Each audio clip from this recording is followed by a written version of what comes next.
De acuerdo con las estadísticas, la probabilidad de que ocurra un accidente aéreo son de 1 en 1,25 millones. Quizá por esto, cuando llegan a suceder, no dejan de llamarnos la atención, pues suelen ser bastante impactantes.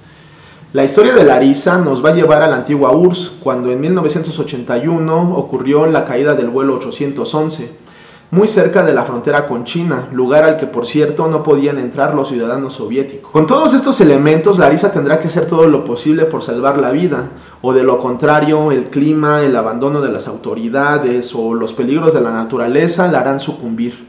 ¿Lo logrará? Preparen sus conocimientos básicos de supervivencia porque toca desentrañar el cine con La sobreviviente, la caída del vuelo 811 de Dmitry Suvorov. Ya saben que yo soy Costas y veamos. La sobreviviente está inspirada en una historia real, por lo mismo no resulta curioso que se dé a conocer 40 años después de haber ocurrido, pues como sabemos en muchos países totalitarios no suelen hacerse públicas las historias que puedan hablar mal de ellos. Algo que también queda de manifiesto en la historia, pues funciona bastante bien como un instructivo de cómo negar una tragedia. Y sin embargo, este no es el punto central del filme, pues lo más relevante que tiene es el mostrarnos la lucha de una mujer contra todo pronóstico de supervivencia, y aquí es donde tiene una serie de aciertos. El primero de ellos es el montaje, es decir, el orden que le dieron a las imágenes para contarnos la historia.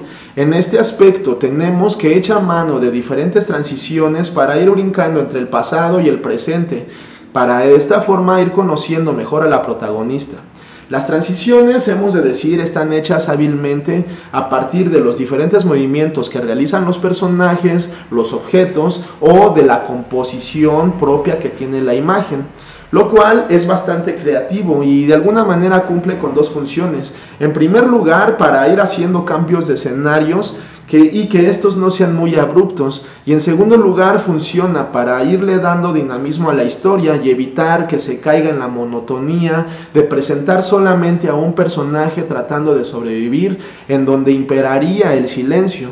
De esta forma, gracias a las transiciones, es que podemos ir teniendo una mezcla de diálogos, de pequeñas microhistorias y pues de lo que va sucediendo con el personaje en su lucha por sobrevivir. Por otro lado tenemos la dirección de la cámara, que podemos decir que le gusta mucho jugar por los diferentes lugares donde se desarrolla la historia, ya sea siguiendo al personaje principal, en medio del bosque o para presentarnos a otros personajes en sus propios entornos. Hay ocasiones en donde hay una persecución, en donde van sobrevolando la zona o en la propia historia de amor que acompaña a la historia principal. Mención especial debemos hacer a la forma en la que está filmado el accidente aéreo, que es a través de un plano secuencia, por lo cual nos van a dejar ver cuántas vueltas puede llegar a dar este objeto que ya está fuera de control.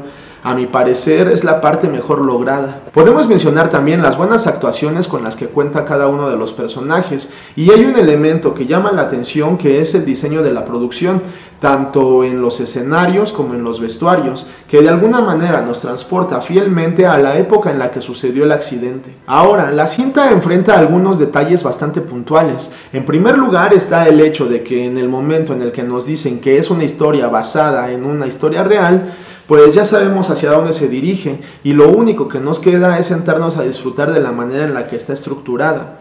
Por otro lado, y no menos importante, es que al menos en la función que nos pusieron a la prensa en México, la película está doblada al inglés. Y el problema no es tanto ese, sino que se siente que los diálogos están simplemente sobrepuestos, son sumamente planos y no transmiten para nada ninguna de las emociones por la que van atravesando los personajes. Y este sí puede llegar a ser un problema cuando se quiere manejar el suspenso, por ejemplo. Por otro lado están los efectos visuales, los cuales por algunos momentos se sienten un poquito faltos o carentes de verosimilitud.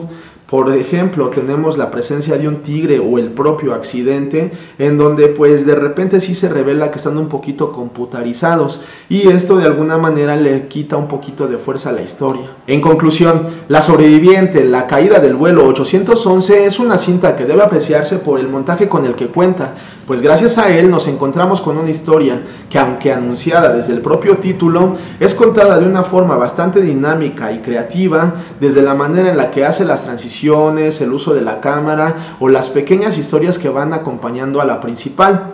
Aunque tiene algunos aspectos que juegan contra ella, como el propio doblaje o los efectos especiales, se puede disfrutar bastante bien. Es lo que pensamos, ¿ustedes qué opinan? Y queremos darles las gracias a todas las personas que se han suscrito al canal, a todos los que nos apoyan con sus likes, compartiendo el contenido, dejándonos sus comentarios. Los invitamos a que nos escriban qué les han parecido las reseñas, qué les parecen las películas que les hemos recomendado. Y los invitamos también a que si no lo han hecho, se suscriban al canal y nos sigan a través de nuestras diferentes redes digitales. Me despido, soy Costas y vamos a seguir desentrañando el cine.